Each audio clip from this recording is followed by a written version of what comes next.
Bueno, entonces ahora vamos a hablar de lo que es el diencéfalo. El diencéfalo es una zona en el cerebro, en el sistema nervioso central, que está,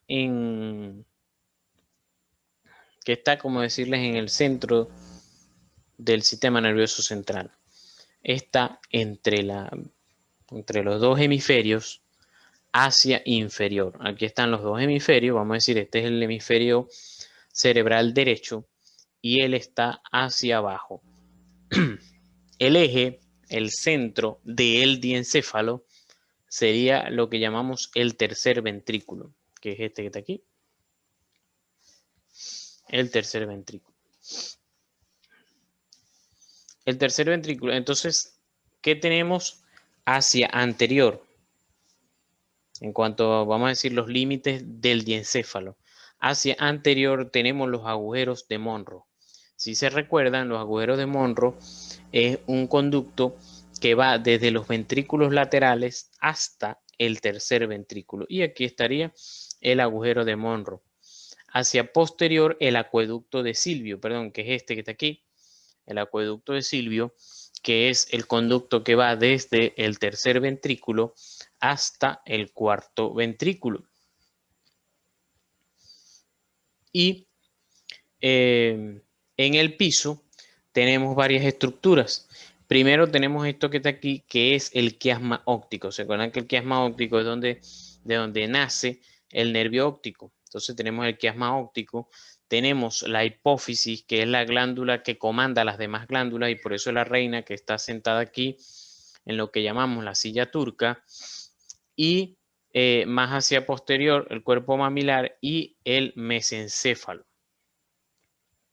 Eso es lo que encontraríamos en el piso. De hecho, un poquito más hacia posterior encontramos aquí a los colículos. ¿Se acuerdan las dos peloticas superiores y las dos peloticas inferiores? Colículos superiores que tienen que ver con la vista y colículos inferiores que tienen que ver con el oído. Hacia superior, en el techo, tenemos lo que son los plexos coroideos. Los plexos coroideos son un ramillete de arterias que ultrafiltran la sangre para generar líquido cefalorraquídeo. Entonces se genera líquido cefalorraquídeo aquí en el tercer ventrículo que cae aquí, y entonces para que circule hacia el cuarto ventrículo y de allí hacia el epéndimo, o sale por aquí por los agujeros de Lusca y de Monro. Entonces tenemos varias vistas aquí, varias estructuras que podemos ver en lo que es el tercer ventrículo. Fijémonos aquí.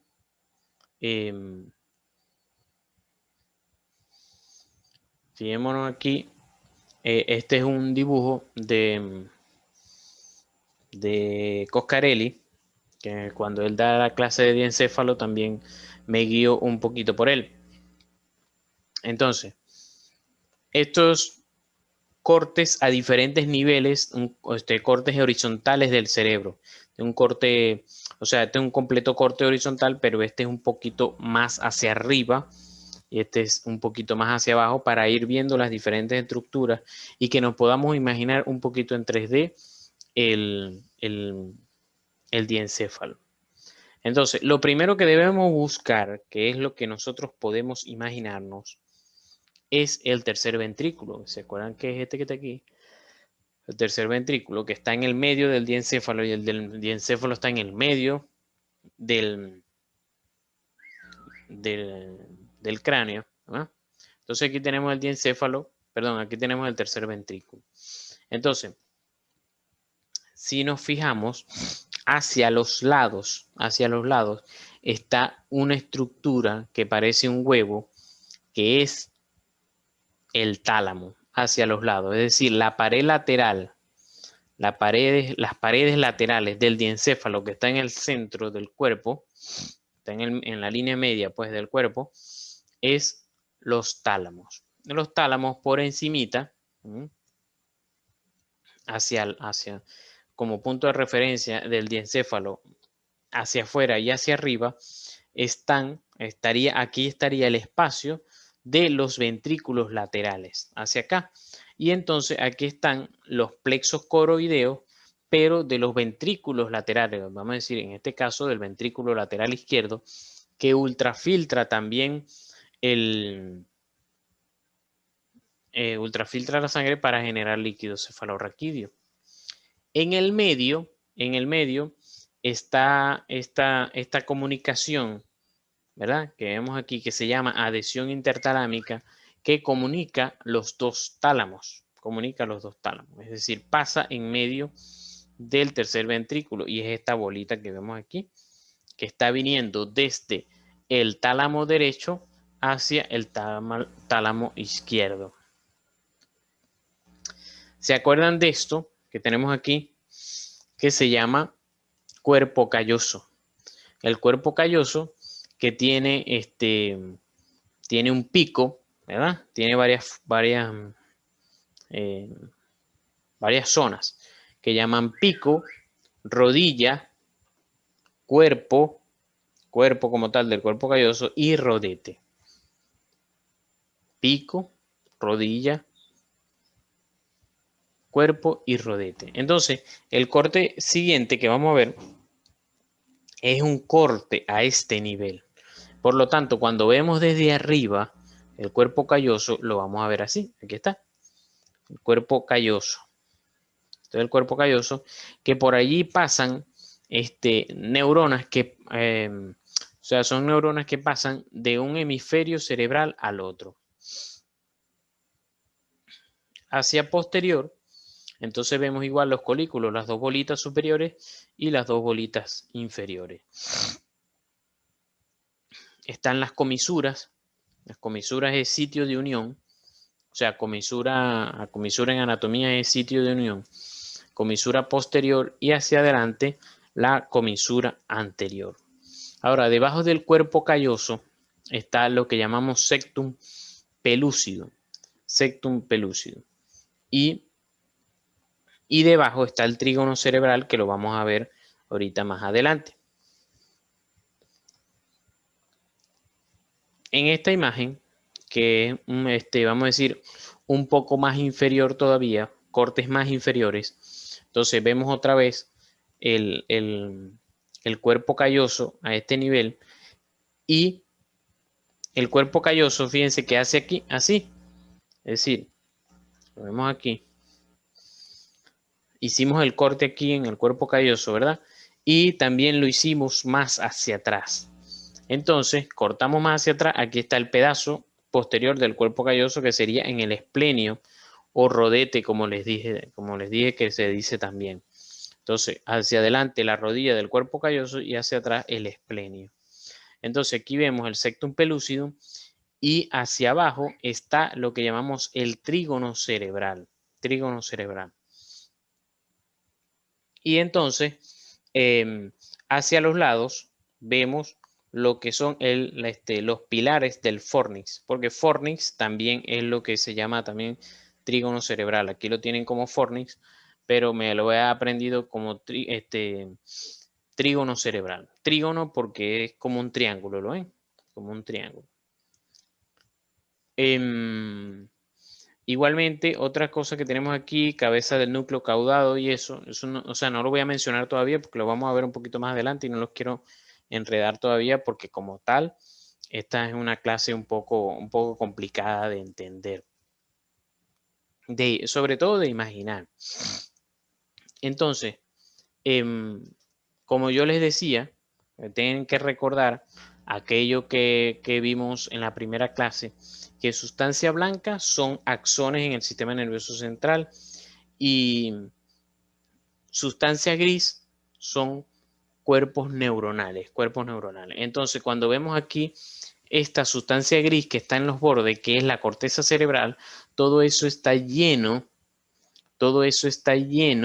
de cuerpos del sistema, cuerpos neuronales en el sistema nervioso central. Después viene una zona que es sustancia blanca, la ven aquí, zona que es sustancia blanca, que esos son axones, millones de axones que van allí, millones de axones. Pero también hacia el centro hay una zona que también tiene sustancia gris y es esta que ven aquí, sustancia gris, que entonces esos son otros núcleos que son llamados en los libros los núcleos de la base del cerebro, y que en este corte que tenemos, que es un corte axial u horizontal, aquí vemos los núcleos de la base, igualmente en este corte, que es un corte coronal, vemos aquí los núcleos de la base. Estos espacios que vemos aquí, ¿verdad? Esto sería el tercer ventrículo. Recuerden que el ventrículo es una cavidad. Esto sería aquí el tercer ventrículo y hacia los lados está los ventrículos laterales, la cabecita del ventrículo lateral izquierdo, y esto es como el cuerno posterior, porque esto es cuerno anterior del ventrículo lateral y cuerno posterior del ventrículo lateral. Y estos rojos que ven ahí son plexos coroideos donde se forma el líquido cefalorraquídeo. Más adelante vamos a ver la descripción de los núcleos de la base. Solo lo que quiero mostrar es la disposición del tercer ventrículo con los ventrículos laterales, ¿verdad? Y cómo se van viendo las sustancias, sustancia gris, sustancia blanca, y volvemos a ver sustancia gris.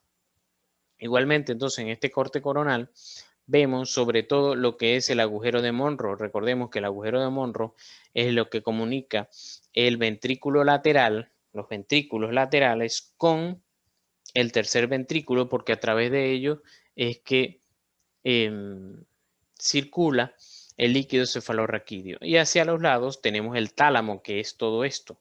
Todo esto son neuronas, que son la tercera neurona de las vías sensitivas que hemos aprendido hasta ahora, que llegan allí y hacen sinapsis ahora para ir a lo que es la corteza cerebral. ¿Qué corteza cerebral? La corteza cerebral parietal, porque es la que recibe todas las partes sensitivas. Entonces, cuanto al tálamo, hay tienen, vamos a decir, muchas zonas dentro de ella, como él se divide. Fijémonos que él se divide en tres grandes zonas. Una zona anterior, una medial y una lateral. Anterior, medial y la lateral, que es la que más manejamos, la que más importante, donde más llegan las neuronas, y por eso está dividida en más zonas más pequeñas. La parte anterior del tálamo, entonces llegan aferencias, llegan neuronas de los cuerpos mamilares, del cíngulo, del hipotálamo. La función es más que todo con el sistema límbico, que es el de las emociones, y con la memoria reciente. La medial trae igual inervación de lo que es la corteza frontal y el hipotálamo, y la función es somática, visceral y olfatoria. En cambio, la lateral sí es un poco más complicada y por eso la continúo aquí. Entonces tenemos varios núcleos, núcleo dorsal lateral, posterolateral, pulvinar, ¿se acuerdan? Pulvinar del tálamo. Ella se comunica sobre todo con la corteza cerebral. Y tenemos una hilera ventral, que sería hacia adelante, o sea, la dorsal es hacia posterior y la ventral es hacia anterior. Pero entonces tenemos dentro de la ventral, tenemos unos núcleos ventral anterior y unos núcleos ventral lateral. La ventral anterior van a tener conexiones con la sustancia nigra, formación reticular, cuerpo estriado, corteza premotora, otras zonas del cerebro. Y la lateral va a tener aferencias con el cerebelo, el núcleo rojo, y eferencias con la corteza motora. Pero las que más nosotros hemos visto son estos dos núcleos, es decir, donde llegan lo que hemos visto del tálamo hasta ahora, donde llegan la información es al núcleo ventroposteromedial y al núcleo ventroposterolateral. Al núcleo ventroposteromedial llegan todas las aferencias que vienen del trigémino, es decir, todas las sensaciones de la cara llegan al núcleo ventroposteromedial. En cambio, al núcleo ventroposterolateral llegan todo lo que viene del cuerpo, todas las sensaciones que vienen del cuerpo van a pasar por el tálamo exactamente en el núcleo ventroposterolateral del tálamo. Por eso es que la vía es tálamo cortical, del lemnisco medial, que es por donde sube la vía, y entonces de ahí se va al cerebro a través de la vía tálamo cortical, porque va del tálamo a la corteza cerebral, específicamente en el lóbulo parietal. Tenemos el hipotálamo, que obviamente entonces está por debajo del tálamo. Veamos que este es el tercer ventrículo, ¿verdad? Y entonces a los lados del tercer ventrículo están los tálamos y el hipotálamo es estos núcleos que están aquí abajo. Estos núcleos van a tener comunicación íntima, una íntima comunicación con la hipófisis, porque así como ella es la reina, el hipotálamo es como el rey que va a mandar a la hipófisis a qué hormonas, a qué glándulas va a darle la información, sean los testículos, los ovarios, las glándulas suprarrenales, el mismo páncreas, todos esos glándulas que secretan hormonas están comandados por la hipófisis. Eso lo ven en endocrino reproductor.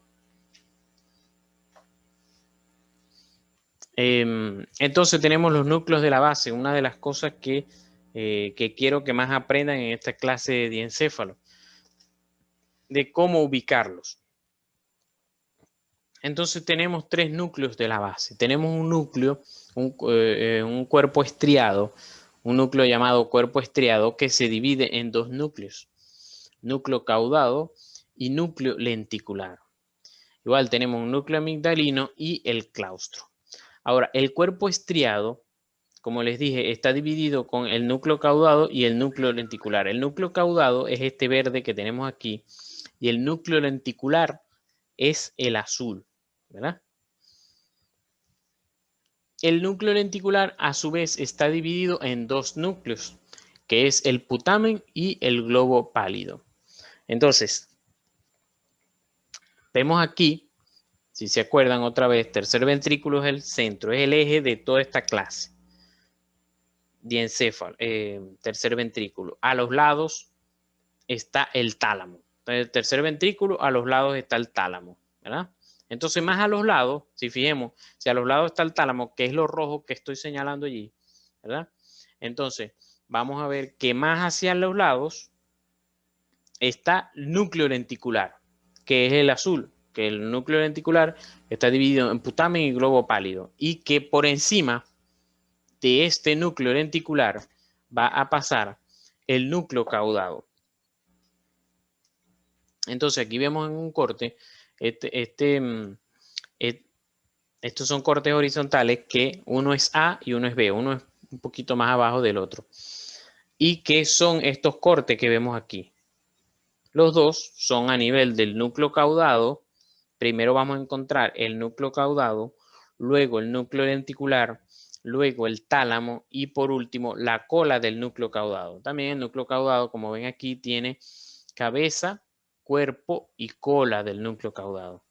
Entonces, otra vez, en el corte deberíamos encontrar de primero cabeza del núcleo caudado, hacia afuera núcleo lenticular, hacia adentro el tálamo y hacia atrás la cola del núcleo caudado. Entonces vemos aquí, vemos, esto es cabeza del núcleo caudado, hacia afuera el núcleo lenticular, hacia adentro el tálamo y hacia atrás la cola del núcleo caudado.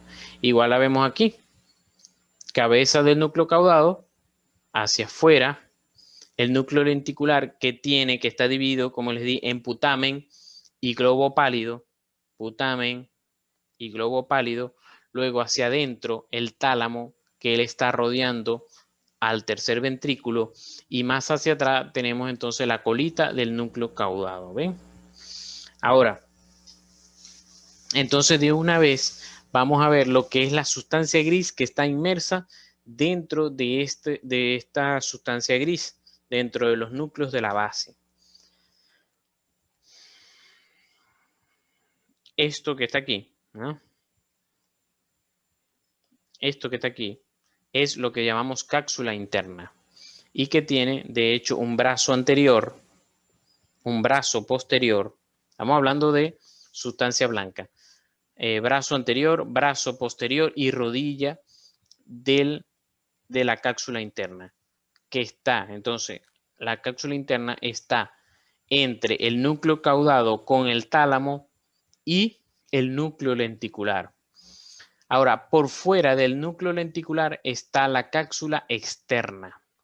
La cápsula externa está entre el núcleo lenticular, específicamente entre el putamen y esta línea aquí que se llama claustro, que es el otro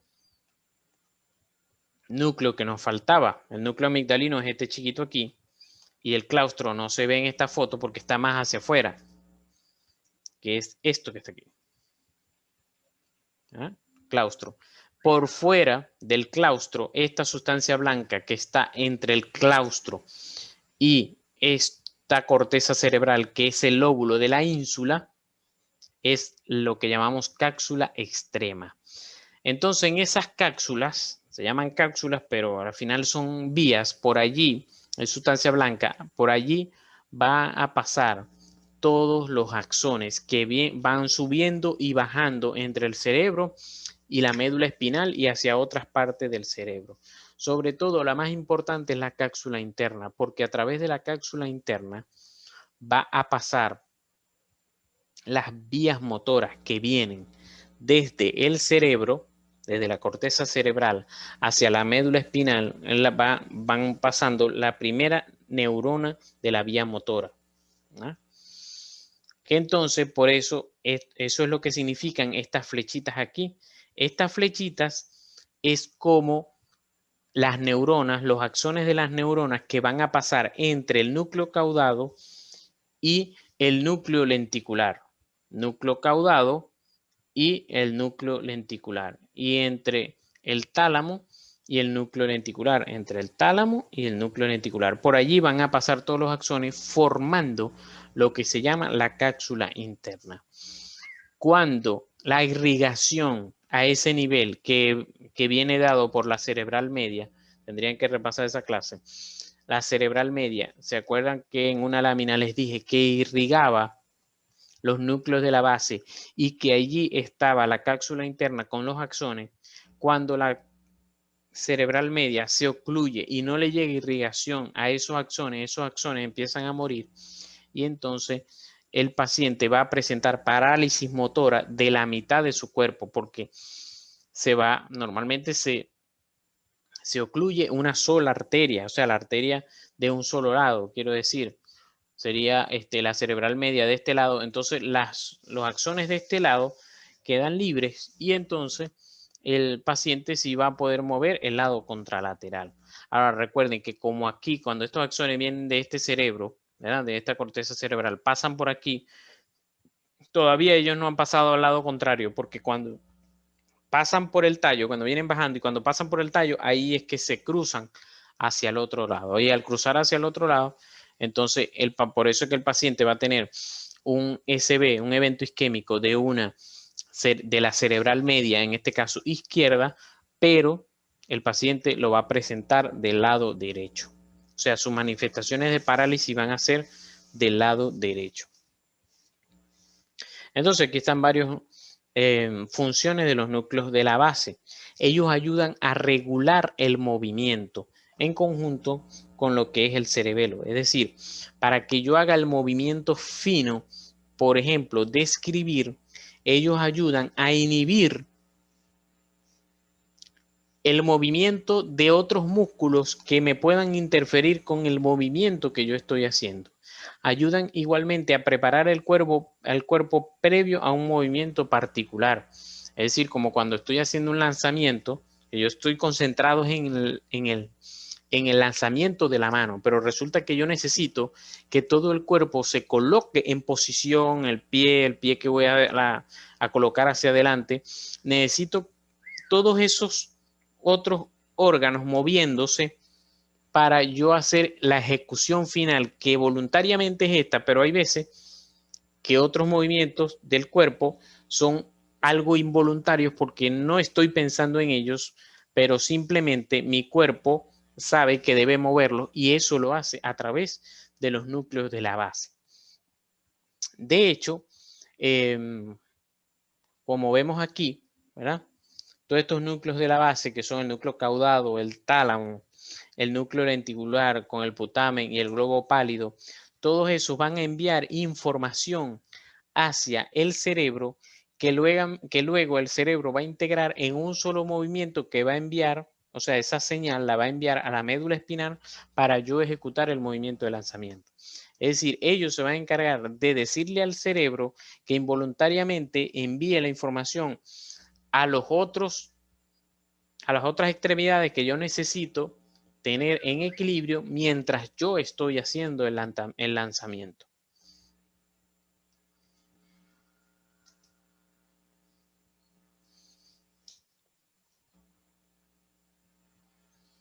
Aquí está, vuelvo y les repito, como el cerebro es como que les avisa primero a los núcleos de la base cómo es que estoy pensando hacer el lanzamiento para que ellos le digan al cerebro cómo es que se van a contraer los otros músculos que yo estoy olvidando, que yo estoy dejando de manera involuntaria. Y entonces la corteza cerebral motora, que está en el lóbulo frontal, va entonces a bajar toda esa carga de información a la médula espinal a través de la primera motoneurona.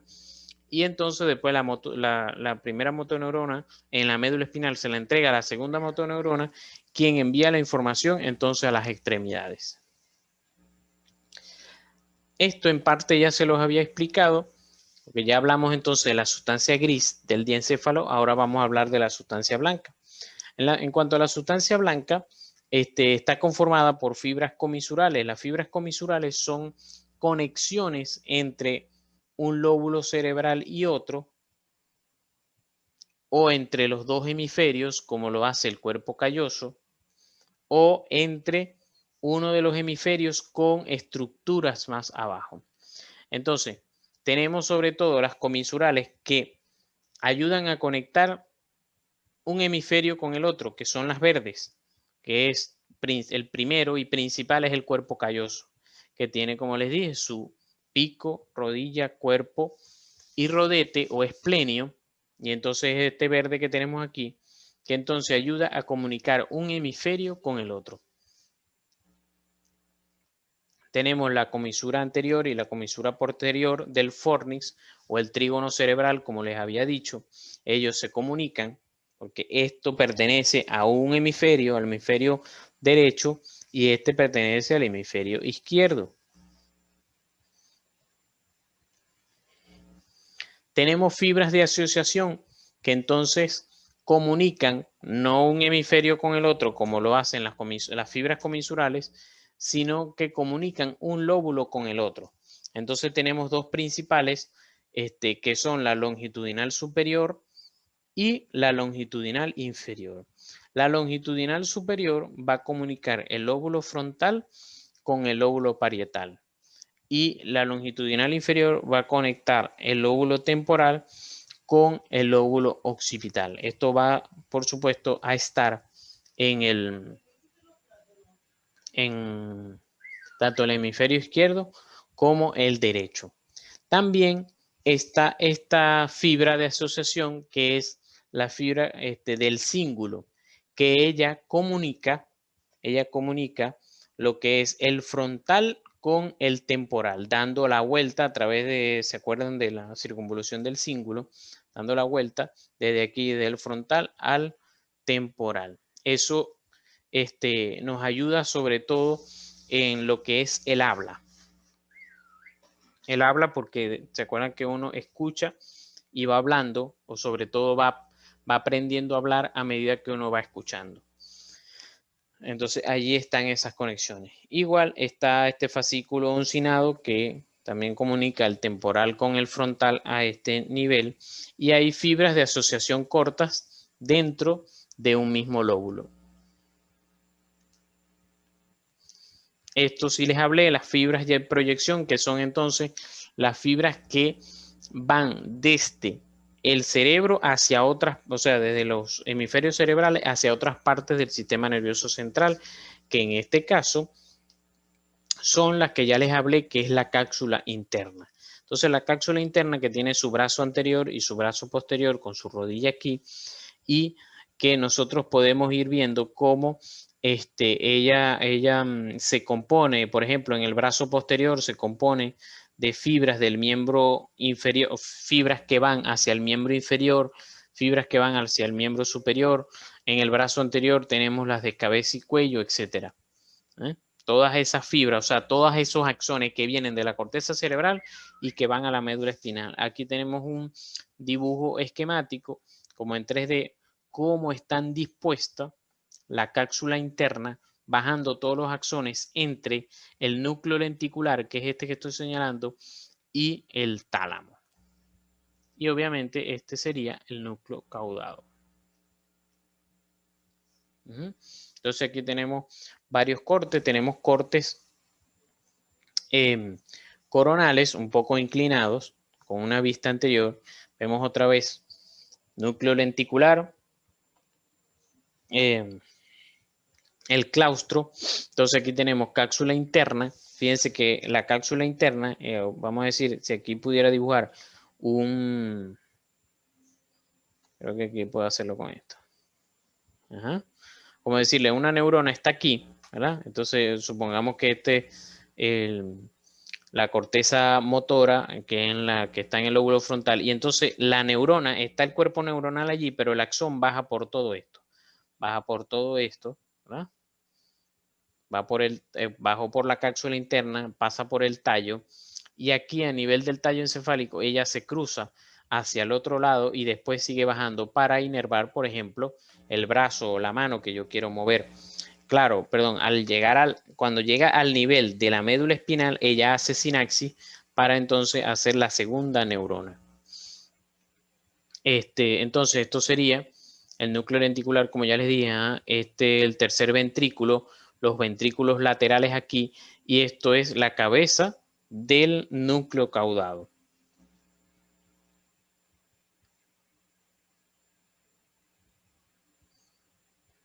Igual aquí, ventrículos laterales, aquí lo que es el tálamo. Núcleo lenticular, ventrículos laterales. Tercer ventrículo, hipófisis abajo. Igual, aquí vemos otra vez un poquito cómo se ven los axones bajando, ¿verdad? A través del tallo encefálico, pasando por la cápsula interna desde la corteza cerebral. Ya estos son cortes más posteriores, porque aquí se ve el cerebelo. En unos cortes coronales, perdón, unos cortes axiales u horizontales, vamos bajando, vamos viendo, ya más o menos vimos, empezamos a ver los ventrículos laterales, y aquí están los plexos coroideos. Otra vez, núcleo lenticular, núcleo caudado, perdón, núcleo lenticular, núcleo caudado aquí, núcleo caudado, núcleo lenticular, tálamo, aquí sería el claustro, esto que estoy señalando, casi lo mismo, y ya bueno, ya esto es bastante inferior en lo que es el tallo encefálico, y aquí estamos viendo el comienzo del cerebelo. Bueno, muchísimas gracias.